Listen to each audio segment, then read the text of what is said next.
Hello and welcome to my cellar. Welcome to Wine with Chris. As you can see, this one is going to be about the 2019 Rhone en Primeur. This one from the Wine Society, but obviously a lot of the main dealers are having a look at Rhone already in the autumn last year and certainly now at the beginning of this year. So this is the Rhone part of the cellar, and I've got a bit of a dilemma. I've narrowed down my selection to 3. But 2 into 3 doesn't go because I'm only really going to spend 2 sets of 6 rather than 3. The 3 that I've got in mind, if you want to just come in a little bit, are first of all Châteauneuf de Pape, and it's the Chateau de Beaucastel. Now if you followed me on Instagram, you'll have seen that last weekend I had the 2007 Beaucastel and I gave it 5 out of 5. It was just mind-blowing. We got this thing called Fruity, finest red of the year. It's January 2021. I'll be surprised if that wine from last weekend isn't the Fruity. So that one's pretty much locked in, which leaves 1 slot and 2 other options. The second option is the Rostaing. René Rostaing, also one of the great names of the Rhone. Just having a look here, and the one I'm interested in is the Ampodium. I've had it a lot in the past. As you can see, I've got a 10 here. I've also got a 9 in there somewhere, and it's lovely. Also fantastic, and I have previously rated the 2009 Ampodium 5 out of 5 as well.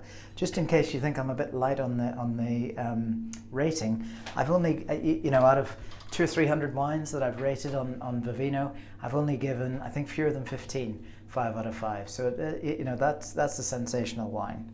What else have we got in here just as we work our way down? The oldest I've got is from '05. That's a Gaillard, a stunning wine. I've loved that over the years. I've got a couple left here. And here's an interesting one. Some of you may not be aware of, Les Vins de Vienne. So Vienne isn't yet an appellation in its own right. It's on the slopes just outside the town of Vienne at the very northern tip of the Rhone.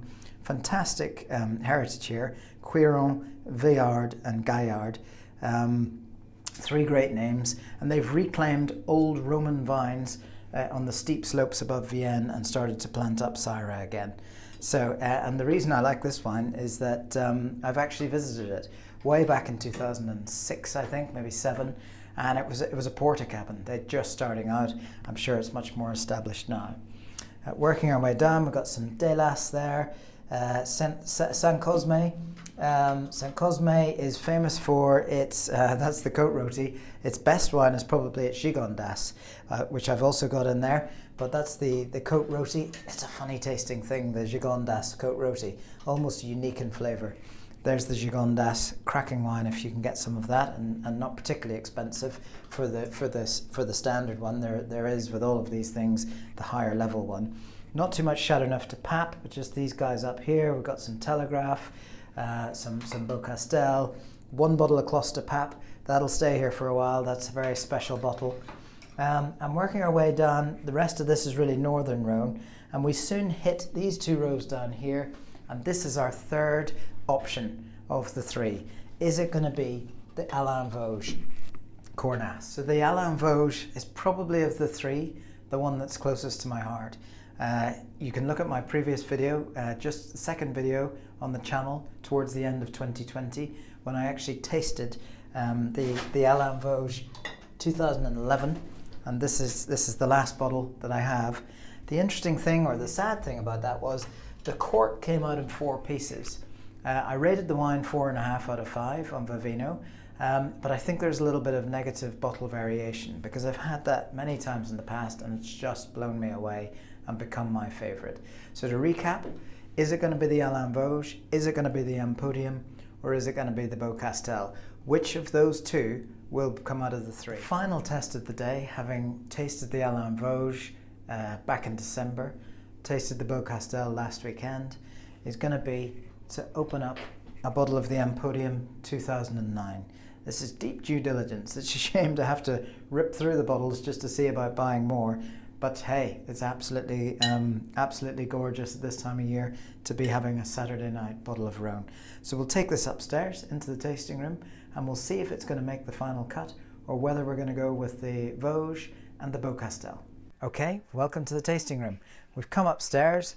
I've got the 2009 Empodium Cote Roti, and we're going to give it a taste. I have to say, I have been having this opening up in the decanter for a good while, and I've had a few sips beforehand, so just to develop my thoughts on it. But let's start here. Here, I've said this in previous videos, I do like to keep the original booklet. Really useful down the line.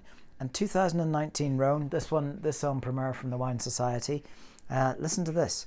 2009, one of the greatest vintages in the Northern Rhone of the last 50 years, and an outstanding year throughout the south of France. So let's see if this wine lives up to that. Now don't forget, this is a wine I've rated 5 out of 5 in the past, but we'll see how it's going today. I mean, look at that, it's a beautiful colour. Really ruby red. I see big legs there, so the alcohol may be high, but I don't see any real sort of signs of age. Plenty of sediment in the bottle there. I'm just looking for the alcohol. I can't actually see it. Yep, that's, wow, 13%, not very high. And certainly if we got the 2019 version, I'm sure it would be higher. On the nose, what really grabs me is it's quite muted, it's not very well developed, and there's a definite sort of savoury note. It's more savoury than fruit on the nose. And a little bit of sort of salinity to it, but it's sort of a saline, savoury smell. Let's give it a taste.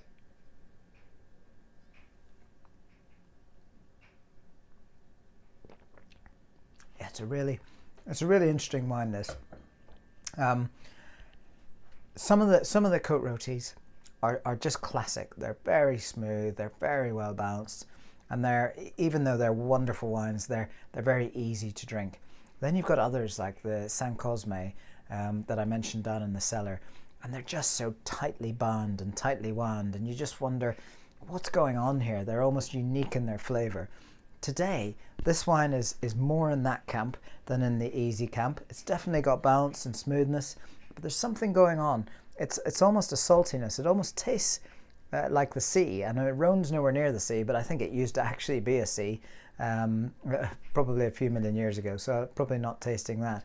But I think when you dig deeper, and I had a look in here at the description, there's just this tightly bound sort of core liquor of blackcurrant juice and of deep dark fruits. And I think that tricks the palate a little bit, because there's an acidity to that, and it grips the sides of your tongue and makes it feel like a sort of a saltiness. But I think it's really just that dark fruit acidity coming into play. I'll give it one more taste. Yeah, I mean, maybe this will open up over the course of a few hours, but this feels like a wine to enjoy with dinner. Thankfully, I'm having a mint lamb steak tonight, so I'm sure it'll go well with that, and I'll definitely enjoy it. But I think in conclusion, today, this bottle and this palate, that's not a 5 out of 5 wine for me today. And, you know, that's the joy of drinking wine, isn't it? Changes all the time, both you and the wines. It's a fine wine, but when we put it back into the core reason for the video, of the three, the Beaucastel, I think that's banked. That's in the shopping basket after last weekend. The Alain Vosges, and then the Empodium.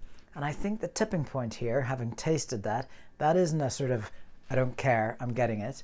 And the Alain Vosges, the Wine Society is offering magnums of Alain Vosges this year. This is the final vintage, I think, of Alain Vosges' life. As I said in a previous video, he sadly passed away last year. And I think because of the magnums, just the special nature of those, the ageability that you'll have with those, I'm maybe thinking I'm probably going to go with the Alain Vosges and the Beaucastel. But no decisions will be made until tomorrow, after we get to enjoy this bottle. Final point to note, on this year's vintage, having said that was one of the greatest vintages of 50 years, here we have the region's boldest statement yet.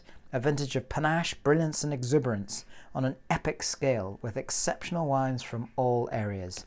So regardless of your price point, regardless of whether you like the wines I'm talking about or something different, Châteauneuf du Pape, Gigondas, Saint-Joseph, wherever you may look for your wines and whatever price point, make sure you put some 2019 in your cellar.